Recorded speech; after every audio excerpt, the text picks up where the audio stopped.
Today I am giving you the no bullshit guide to beginning your left hand path initiation, whether that's Luciferianism, theistic Satanism, whatever, anti cosmic Satanism.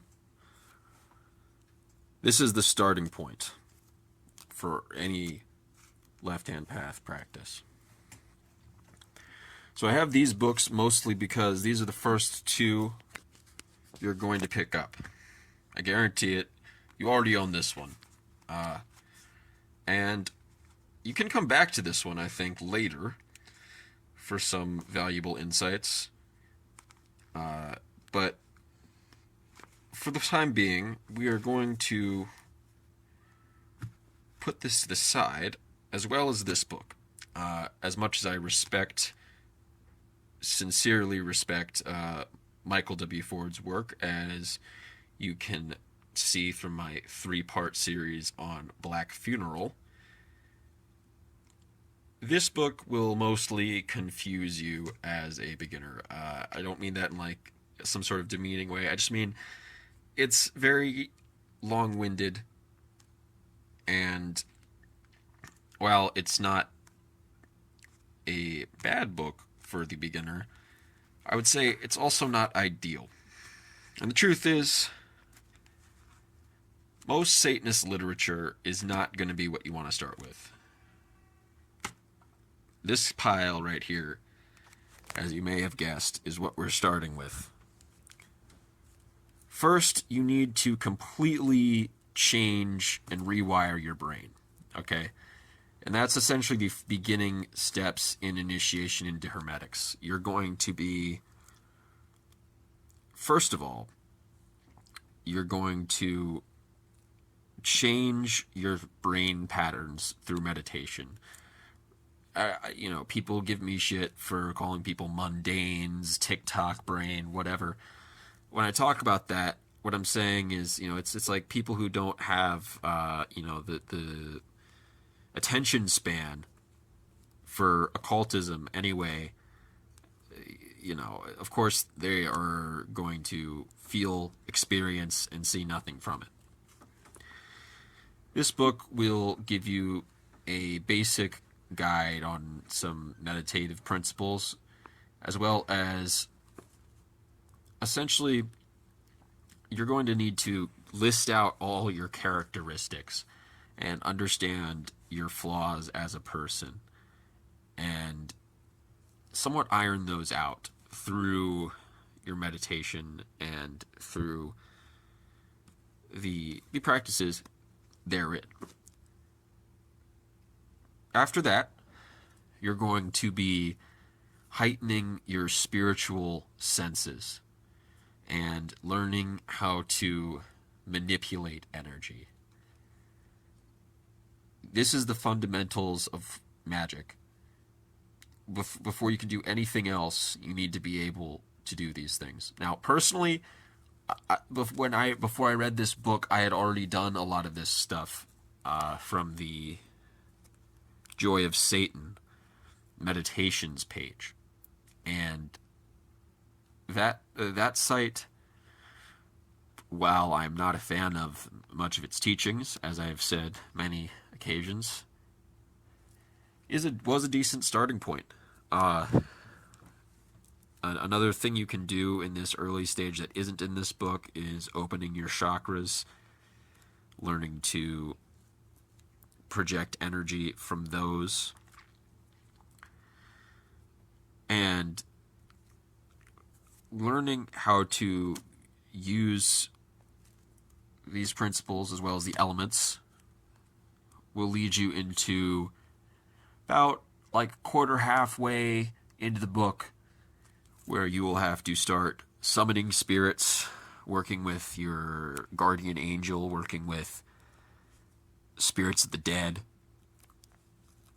And that is when you're going to want to take a break from this book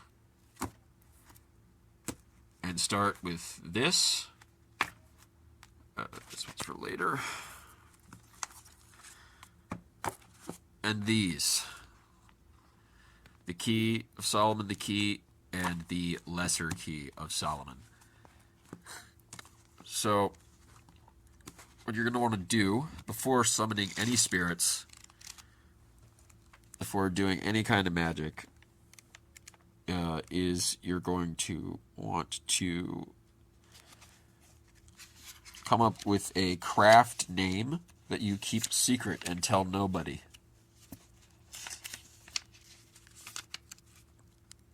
This is the witch's language that you will use to write that name. And you will then do a certain rite, which I am having trouble finding right now. Is it before that in this book? You should do it afterwards if it's before. Yeah, it's... Sorry about all these fucking post-it notes, but yeah. You're going to want to recite this, the inverted Lord's Prayer. And you can, of course, add a Hail Satan on the end of that. Ave Satanas, whatever you prefer. And then you're going to want to consecrate your ritual items to prepare them for your workings. Now, the symbols given here are the ones given in the Key of Solomon, the King. So, what you are going to want to do is use this key to come up with your own names and symbols. And this is going to be based on a couple things. So each one of your...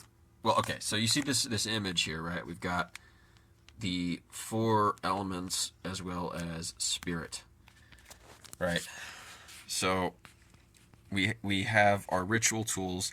I'm not going to be showing all of mine. Mine are all marked up, of course, as I'm telling you to do now, and keep a secret. So I am also, of course, not going to be showing anything, but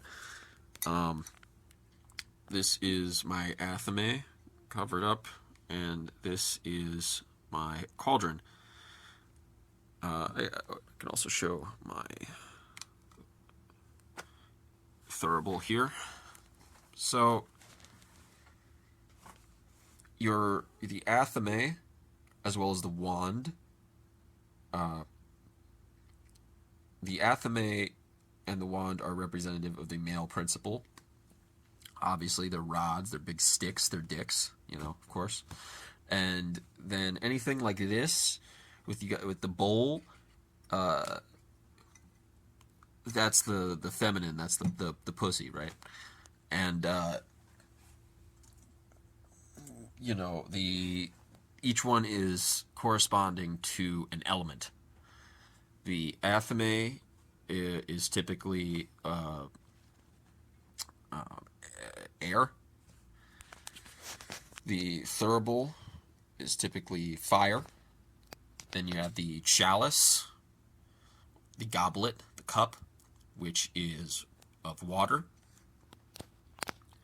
And then you have the wand or the rod, which is of earth, as well as the pentagram of earth.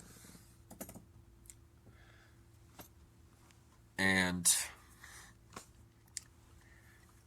you're going to come up with some correspondence with relation to that. So let's say I'm consecrating let's bring it back. Fuck it. This thurible here, right? I haven't painted it because it's I think it looks nicer this way. But if I were to paint it, as an example, because this is related to fire, I could put Lucifer up here in one of the languages from the Key of Solomon, and because it is of the feminine principle, it's a bowl, I could put Lilith down here. And then, as described, also on the other side, I would then put my craft name up here or up here, whatever, either or.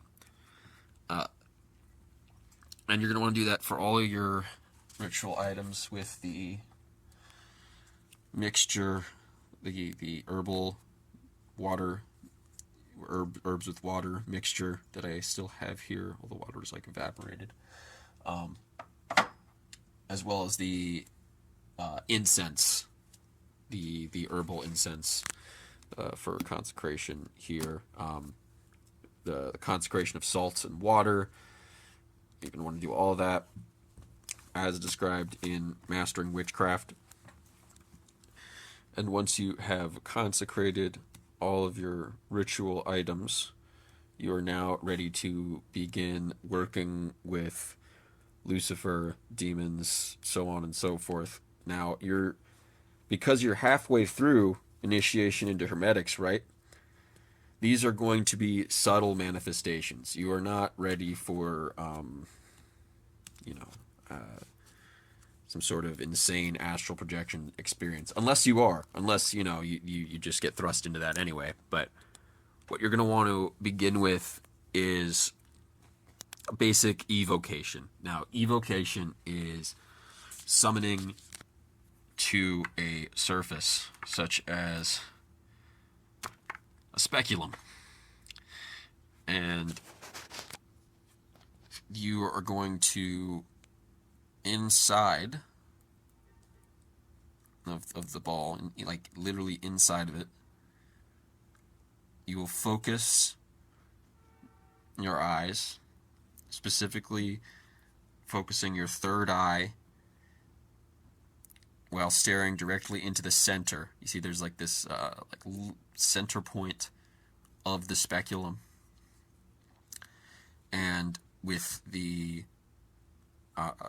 whatever you call it in your eyes, you will start to see shapes that, the way you will know it's not just like a Rorschach test is if it's unintentional. If you, of course, you want to see things, you'll see things. It's more about unintentionally seeing things or whatnot. And it's going to be very subtle. It's not going to be, you see some sort of fucking scary face, blah, blah, blah. It'll be usually more like a color of smoke or even something like a skull forming if you're working with, like, the dead. So what you're going to want to do once you have actually gotten to that point is you're going to use the sigils from the Lesser Key of Solomon, but we're going to want to remove the circle. That's the circle that binds the sigil, as we see here in the Ritual to Visago in Mastering Witchcraft. The sigil is not circled. Now, personally, I have gotten a lot of use out of this book for my goetic operations, Goetia Daemonum. And this is, of course, a Martinet Press release, so there's some stuff you can just ignore, like, weird stuff, like I think it tells you, like, bathe in shit at one point or something. Just ignore it, and take what applies from here and, use it for everything else. Apply the incantations and formula from this, and remove any sort of profane or just weird O9A bullshit. The next thing is, I want to say, because this book tells you to, after that, start working with spirits of the dead. Um, I do not recommend anybody do that unless they have a really good relationship with a spirit such as Santa Muerte or Hecate or any sort of necromantic spirit like that. Particularly as a beginner, the spirits of the dead are very hostile. Not stuff you want to be just like messing around with. A lot of people, you know, mess with the dead for other reasons, and just bad shit happens every time you disrespect the dead. So I would really recommend caution as far as that goes. And in continuing with initiation into hermetics here, I will say that after that you're getting into principles of astral projection, and that is going to be really fucking hard unless you're gifted at that. Some people are. Some people they just start astral projecting. Sometimes spirits will show you how to do it. Spirits have showed me how to do all sorts of shit, in the sense that like I never read about it, or but now I know it. And I didn't like think about it. It happened in a ritual. I did it, and now I know how to do it. Um, and you'll find that when you really want it, it'll happen. When you aren't hoping for some kind of experience from a movie, when you set realistic expectations, uh, astral projection is another one of these things that's going to be very dangerous for a newcomer. But conversely, I would say you should do it because you're going to be attacked by shit in the astral anyway. Like there are currently right now like astral parasites and stuff that are like fucking up your body. Right now as we're speaking, whether or not you astral project. So I would say start on that like as soon as possible. And it's not going to be easy if you're really committed to it. If it's not just like one of these things where it's like, oh, I totally had like an out of body experience this one time. Like like you hear these some like people like, oh yeah, my out of body experience where I like did this and that. Usually it's a very hard thing that you have to purposefully do. Not that it doesn't happen, but that's gonna be. I mean, that's something I really still struggle with is successfully astral projecting. The first time I did it, it scared me.